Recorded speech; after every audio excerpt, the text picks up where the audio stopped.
Dans la journée du 28 décembre, les amis de Delphine Jubilard ont annoncé leur volonté d'aller sur le terrain, faire des recherches, dans l'espoir de la retrouver.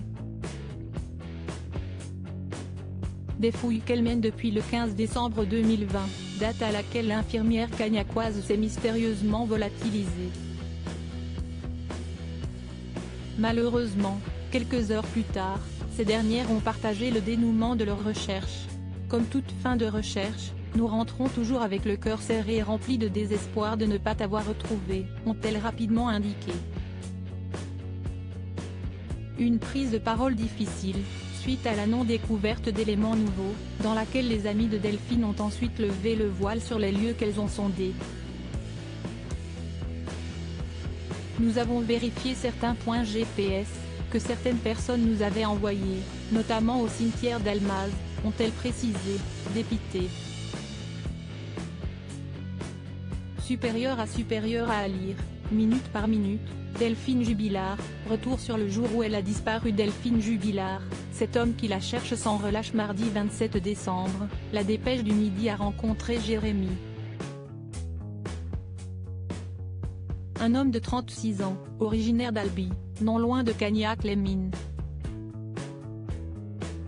Ayant entendu parler de cette affaire judiciaire, ce dernier mène régulièrement ses propres recherches afin de faire avancer l'enquête. Pour cause, ayant régulièrement croisé Delphine Jubilard, Jérémy a été touché par cette disparition.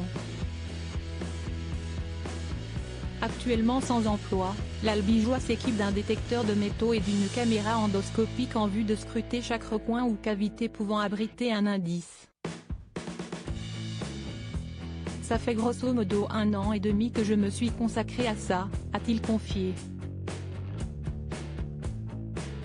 Moi je cherche plutôt dans le sol.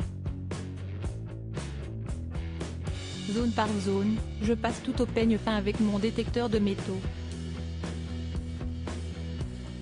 Ça prend énormément de temps, si est-il loin d'être fini.